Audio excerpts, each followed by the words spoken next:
सोचिए अगर किसी हैकर को सिर्फ एक छोटी सी मिस्टेक मिल जाए तो क्या वो एक पूरी कंपनी के सिस्टम्स तक पहुंच सकता है, या एक वीक पासवर्ड आपकी पर्सनल इंफॉर्मेशन को रिस्क में डाल सकता है।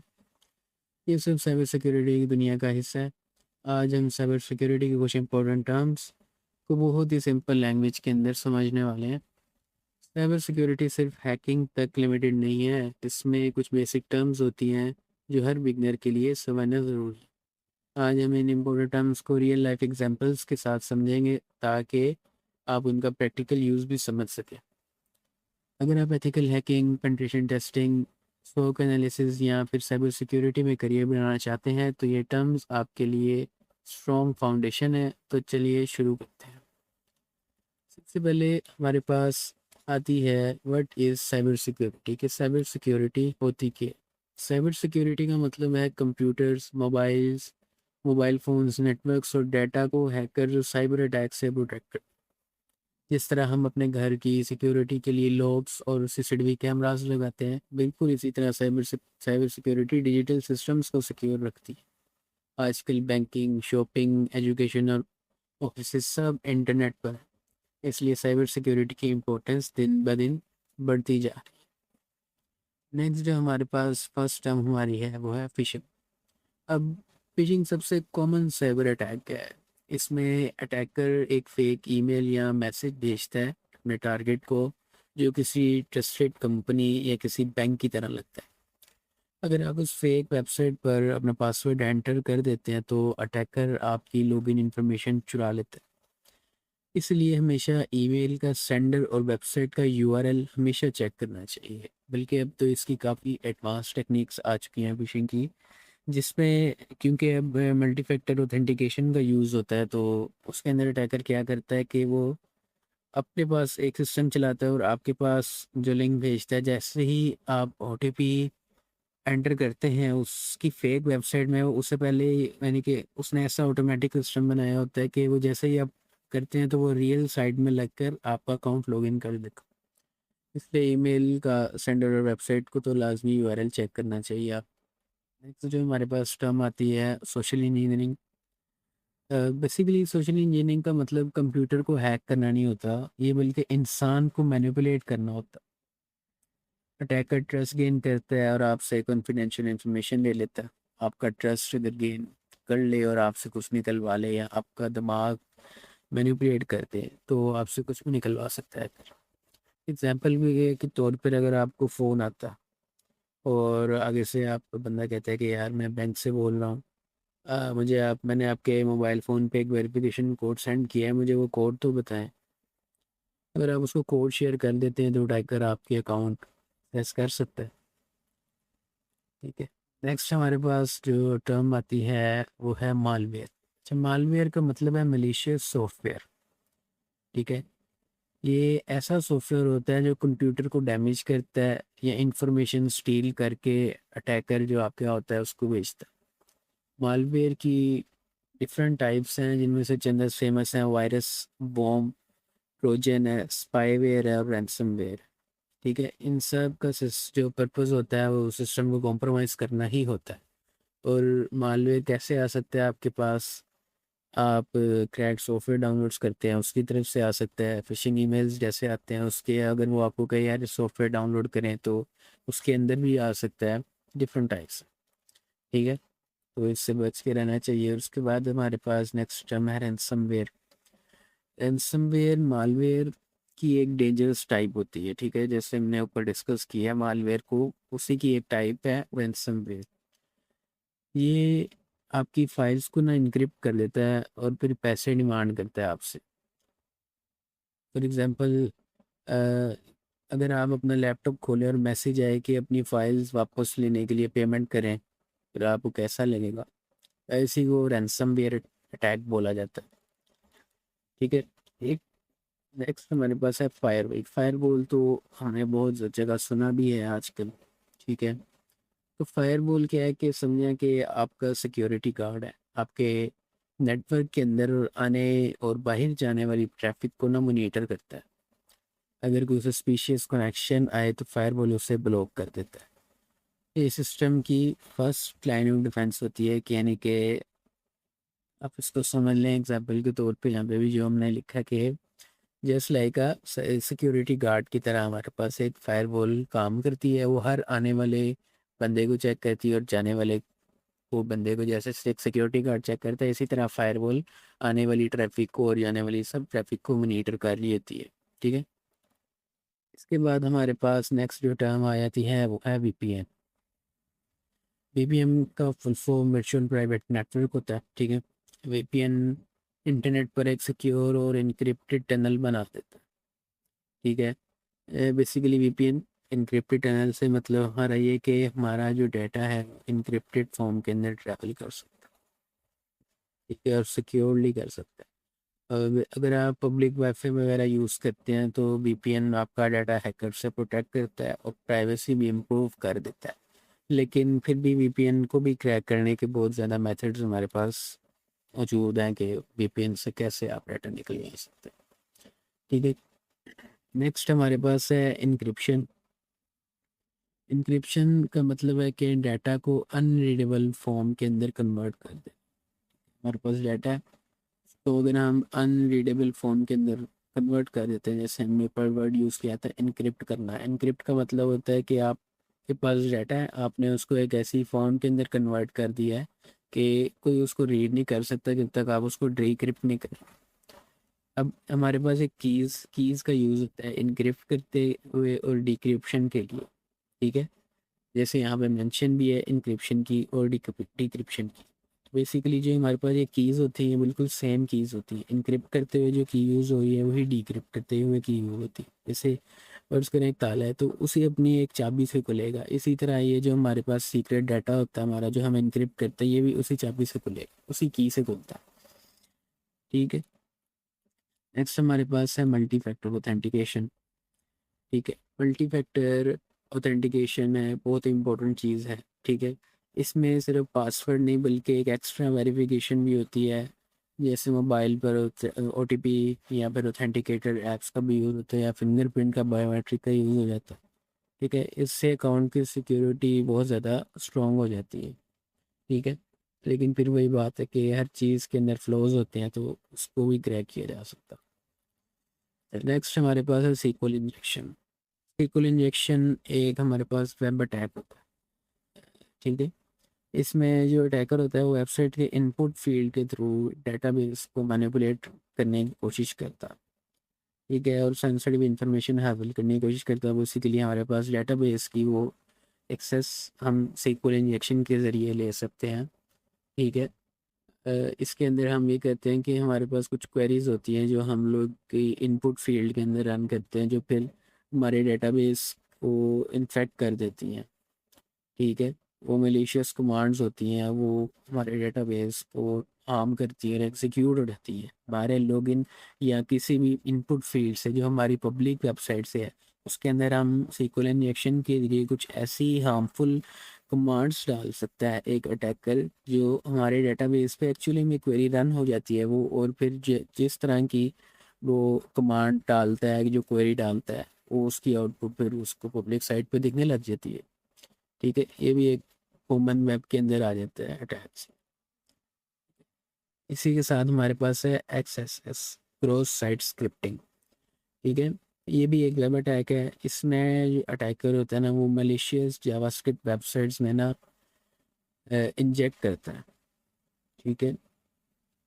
ये मलिशियस जावास्क्रिप्ट के कोड्स होते हैं XSS के अंदर जो एक अटैकर वेबसाइट्स के अंदर ना इंजेक्ट करता है और यूज़र की इंफॉर्मेशन को चुराता है या फिर सेशन कुकीज़ हमारे पास होते हैं एक्सेट्रा उन सबको एक्सेस के ज़रिए चुरा सकता है। ठीक है। इसके आगे हमारे पास है डीडोस अटैक। अगेन बहुत ही ज़्यादा कॉमन अटैक होता है। ठीक है। डीडोस का जो फुल फॉर्म है इसका मतलब है डिस्ट्रीब्यूटेड डिनियल ऑफ सर्विस अटैक। इस अटैक में हज़ारों या लाखों कॉम्प्रोमाइज डिवाइसेस एक ही वेबसाइट को एक साथ रिक्वेस्ट भेजते हैं। सर्वर ओवरलोड हो जाता है और जनरल यूजर वेबसाइट एक्सेस नहीं कर पाते। इसकी एक एग्जांपल आप ले लें, जब हमारे पास रिज़ल्ट आता है तो हमारे पास लाखों की तादाद में स्टूडेंट्स एक वेबसाइट के ऊपर विजिट करते हैं एक ही टाइम के ऊपर। ठीक है। उससे ये होता है कि वो वेबसाइट अनअवेलेबल हो जाती है, क्योंकि उसका जो सर्वर होता है वो इतनी ज़्यादा रिक्वेस्ट को हैंडल नहीं कर सकता। ठीक है, इसलिए इसको इसी डीडोस को जब एक अटैकर यूज़ करता है तो फिर जो रियल यूजर्स होते हैं उन तक नहीं पहुंच सकती वो वेबसाइट और उसका डाटा। ठीक है, इसके बाद हमारे पास आ जाता है पासवर्ड अटैक। ठीक है, बेसिकली जो पासवर्ड अटैक्स होते हैं ना, इसके अंदर पासवर्ड क्रैकिंग एक्सेट्रा वो चीज़ें आती हैं हमारे पास। जैसे डेफिनेशन के अंदर लिखें तो password attack happen when hacker try to guess to steal password. जब भी कोई भी पासवर्ड हो, किसी भी तरीके से हैकर या कोई भी अटैकर या मिलिशियस यूज़र हमारे पास स्टील करने की कोशिश करे तो पासवर्ड अटैक आ जाते हैं। जैसे ब्रूट फोर्स अटैक में अटैकर हर पॉसिबल ट्राई करता रहता है जब तक सही पासवर्ड नहीं मिल जाता। ठीक है, इसलिए स्ट्रॉन्ग पासवर्ड्स और मल्टी फैक्टर ऑथेंटिकेशन यूज़ करना बहुत ज़रूरी है। ठीक है, जैसे इसके अंदर पासवर्ड के अंदर ब्रूट फोर्स अटैक्स और डिक्शनरी अटैक एक्सेट्रा बहुत सारे अटैक्स हैं, टूल्स भी यूज़ होते हैं, तो उनके अंदर ही आते हैं जैसे। ठीक है, नेक्स्ट हमारे पास जो एक टर्म बहुत ज़्यादा यूज होती है वो है ज़ीरो डे वल्नरेबिलिटी। ठीक है, अब ज़ीरो डे क्या है? ज़ीरो डे वो सिक्योरिटी फ्लो होता है किसी भी सॉफ्टवेयर में जो अभी तक पता नहीं होता है किसी को। ठीक है, तो ये डेंजरस चीज़ होती है क्योंकि किसी को नहीं पता अभी ये कि ये इसके अंदर है लूप होल एक सॉफ्टवेयर के अंदर। ठीक है, जब तक पैच रिलीज़ नहीं होता अटैकर उसका फ़ायदा उठा सकते हैं। यानी कि जब तक कोई जिसने सॉफ्टवेयर बनाया है वो इसको पैच नहीं करते, पैच से मरा उसको फिक्स नहीं करते। ठीक है, इसको बंद नहीं करते उस लूप को, तब तक उसका फ़ायदा उठाया जा सकता है। ठीक है, आगे हमारे पास कुछ नेटवर्किंग की जो टर्म्स आ जाते हैं। ठीक है, ये होते हैं जैसे है डीएनएस। डीएनएस क्या होता है कि डीएनएस जो एक सर्वर होता है हमारा डोमेन नेम सिस्टम। ठीक है, ये हमारे पास वेबसाइट्स होती है ना, उनके नेम को, उनके डोमेन नेम को आईपीज में कन्वर्ट करता है। जैसे अगर मेरे पास google.com आप लिखें तो उसकी एक आईपी होती है जो डीएनएस के अंदर स्टोर हो, डीएनएस सर्विस के अंदर स्टोर होती है और वो फिर आईपी क्वेरी होती है। ठीक है, जब हम देखिए इधर देखें, अगर जब हम वेबसाइट की अपने गूगल के अंदर google.com लिखा किसी भी सर्च इंजन के अंदर तो डीएनएस सर्वर के पास जाती है। डीएनएस सर्वर देखता है कि यार google.com को कौन सी आईपी एसोसिएटेड है और वो आईपी फिर नेम कन्वर्जन के बाद जाके वेबसाइट ओपन होती है। ठीक है, नेक्स्ट हमारे पास जो है HTTPS। ठीक है, HTTPS stands for hyper text transfer protocol. HTTP हमारे पास वेबसाइट्स को लोड करता है। ठीक है, जब के HTTP हमारे पास जो है ना, वो HTTP दो अलग कॉन्सेप्ट्स हैं, HTTP और HTTPS। वो जो HTTP है वो हमारे पास वेबसाइट्स को लोड करता है। ठीक है, और जो हमारे पास HTTPS होता है वो उन्हीं वेबसाइट्स का एनक्रिप्टेड वर्जन है, उस सिक्योर कम्युनिकेशन उस वेबसाइट के साथ हमें प्रोवाइड करता है। ठीक है, बेसिकली HTTPS सिंपल और HTTP सिंपल होता है, HTTPS जो होता है वो हमें एक सिक्योर कनेक्शन प्रोवाइड कर देता है। इसके बाद हमारे पास आ जाती हैं पोर्ट्स।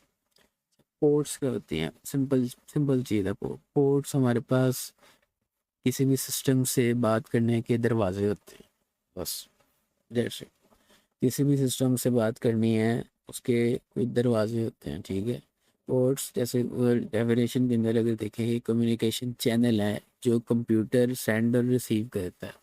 ठीक है, डिफरेंट सर्विसेज डिफरेंट, हमने अभी HTTP और HTTPS की बात की है, तो ये दो सर्विसेज हैं जो कंप्यूटर यूज़ कर रहा है और इसके लिए पोर्ट्स होती हैं। ठीक है, जैसे HTTP के लिए है हमारे पास पोर्ट नंबर 80 यूज़ होती है, HTTPS के लिए 443 पोर्ट होती है, SSH के लिए 22 पोर्ट होती है। इसी तरह बहुत ज़्यादा पोर्ट्स हैं। ठीक है, बेसिक पोर्ट्स हैं, इनको जैसे हमें याद करना चाहिए अगर आप साइबर सिक्योरिटी के अंदर आ रहे हैं। ठीक है, नेक्स्ट जो हमारे पास आ जाता है वह है वल्नरेबिलिटी एंड एक्सप्लॉइट। ठीक है, अब इस सिंपल ये भी है एक चीज़ के जो हमारे पास वल्नरेबिलिटी होती है वो एक सिस्टम के अंदर कोई वीकनेस होती है।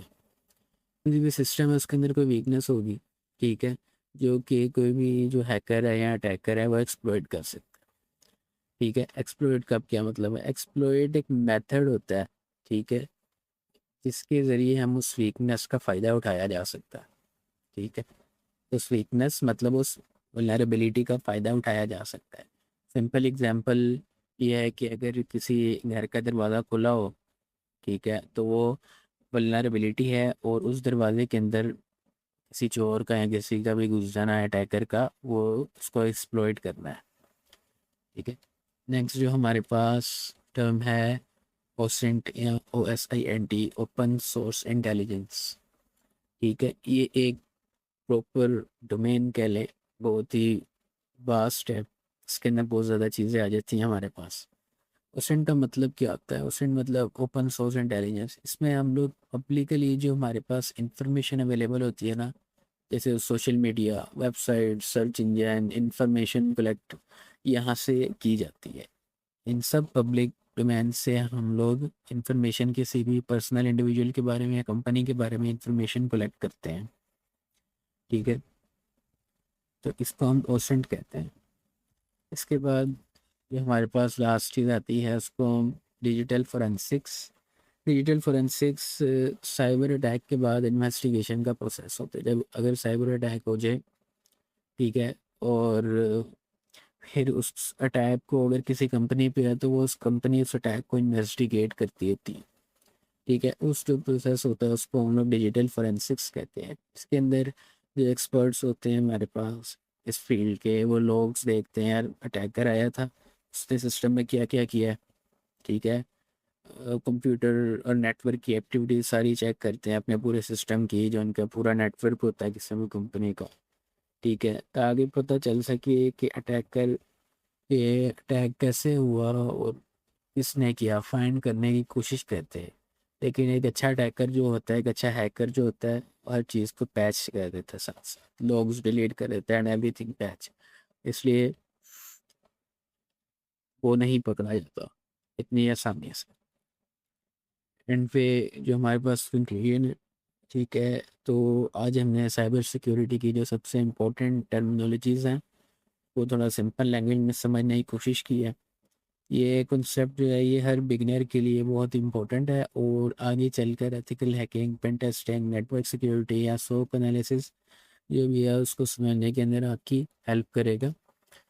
ठीक है, साइबर सिक्योरिटी बेसिकली सिर्फ हैकर्स के लिए नहीं है बल्कि हर इंटरनेट यूज़र के लिए ज़रूरी है।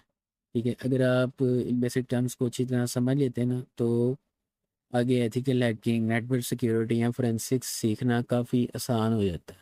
ठीक है, खाली यही हमारे पास टर्म्स नहीं है, इनके अलावा भी बहुत ज़्यादा टर्म्स है, बेइंतहा टर्म्स है हमारे पास, लेकिन ये कह लें इनको बेसिक हमने टर्म्स आज डिस्कस किए हैं। अगर आप चाहते हैं कि हम लोग इन टॉपिक्स को डिटेल में भी एक्सप्लेन करें तो कमेंट में ज़रूर बताएं हमें, और वीडियो पसंद आई है तो लाइक करें, शेयर करें और चैनल को सब्सक्राइब करना ना भूलें।